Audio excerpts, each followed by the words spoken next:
आशा मरिसकेका लागि भरोसा बन्दैछ सहारा घर। पीडाका भारी बिसाउने चौतारी बन्दैछ सहारा घर। दुःख पीडा पाएका र आफन्त र आफै हेलामा परेका व्यक्तिको त सहारा घर बनि नै रहेको छ। सारा ठाउँबाट निराशाले जीवन दुःखको बाटोमा हिँडिरहेको समयमा केही हुन्छ कि भनेर सोचिराख्ने व्यक्तिका लागि, अभिभावकका लागि सहारा बन्न प्रयास गरिरहेको छ सहारा घर। त्यस्तै परिवारको कथा हो यो। तुलसीपुर गाउँपालिका वार्ड नम्बर मुद्दीमा रहनुहुने यो परिवारको कथा अनि व्यथा यस्तै छ।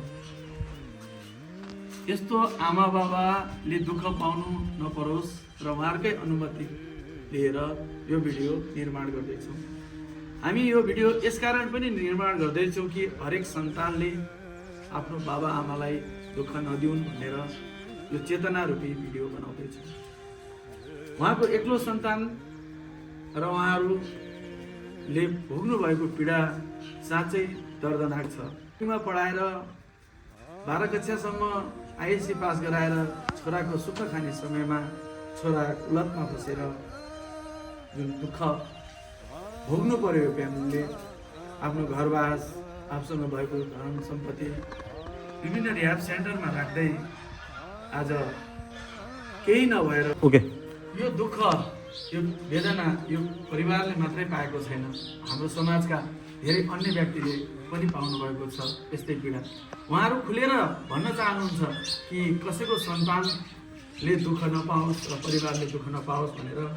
आज उहाँसँग पैसा नभएर आफूले छोरालाई रिहाब सेन्टरमा राखेर पढाएको पैसा तिर्न मात्रै बम्बईको गल्ली गल्लीमा डन्डी बजाएर, सिटी बजाएर, कसैको गाडी पुछेर, पानी चढाइदिएर उहाँहरूले अहिले लोग्ने स्वास्नीले उहाँले तिर्नु भएको छ।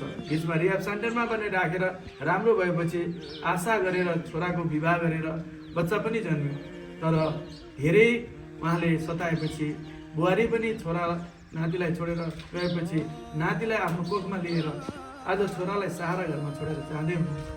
हामी चाहन्छौँ कि यस्तो दुःख, यस्तो वेदना, ट्रेजेडी जीवनमा अर्कोको घरमा पनि नभित्रोस्, सबैलाई एउटा ज्ञान होस् कि छोराछोरीलाई दुःख दिन परोस् र सुखमा हुर्कायो भने कहीँ कतै विभिन्न सङ्गतका कारण आफ्ना सन्तानहरूले आगामी दिनमा, पछाडिको दिनमा दुःख पनि दिने गर्छन् र परिवारले दुःख पाउने गर्छ। त्यसैले आफ्नो सन्ततिलाई दुःख गर्न सिकाउँ र दुःख गऱ्यो भने भोलि उसले बल्ल बुझ्छ।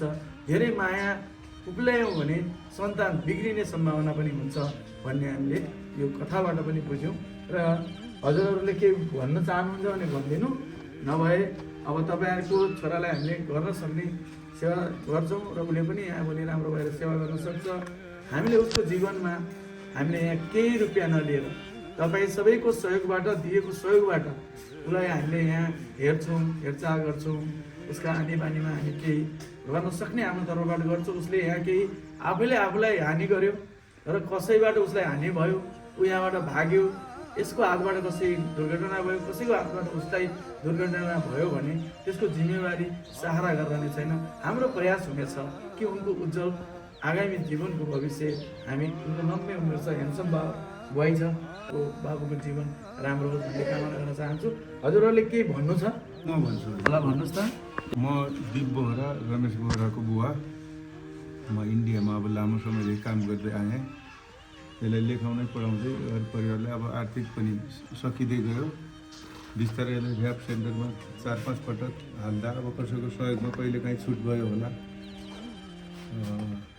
कहिले हामीले पैसा तिर्दै हामी अब सिद्धियौँ। हामीले अहिले 10-12 लाखभन्दा माथि केही कर्ज पनि हुन पुगेको कारण हामीले छोरालाई यहाँ राख्यौँ। त्यसलाई थुप्रै मान्छेले चन्दा उठाउने, अब मेरो साथीभाइ सबैले भनेको हुन् त, मैले अब एक्लै छोरा भनेर पटक पटक चन्दा नउठाउने भनेर मैले अस्वीकार गर्दै गएँ।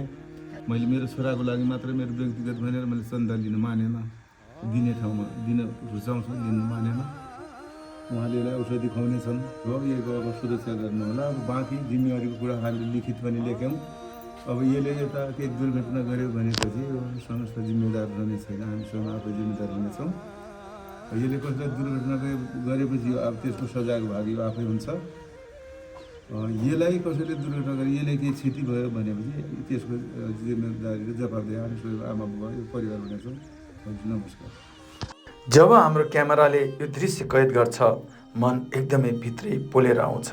आमाले सँगाले ल्याइदिएको मुखफली दिन आमालाई ढोक गरे, बाबालाई त्यति राम्रोसँग ढोक गरेनन् यी बाबुले, किनकि बाबासँग थोरै बढी टर्चर नै हुनुहुन्छ जस्तो लाग्यो। आँखा आएको आँसु पुज्दै आमाले छोराको आँखाको आँसु देख्दा उता फर्केर रुनुभएको यो दृश्य एकदमै घतलाग्दो छ। उहाँलाई सारा घरको बसोबास र यहाँको परिस्थिति हामी बुझाउँदै उनी बस्ने रुमसम्म उहाँको परिवारजन आमा बाबा अङ्कललाई देखाउँदैछौँ। उहाँ यहीँ बस्नुहुनेछ।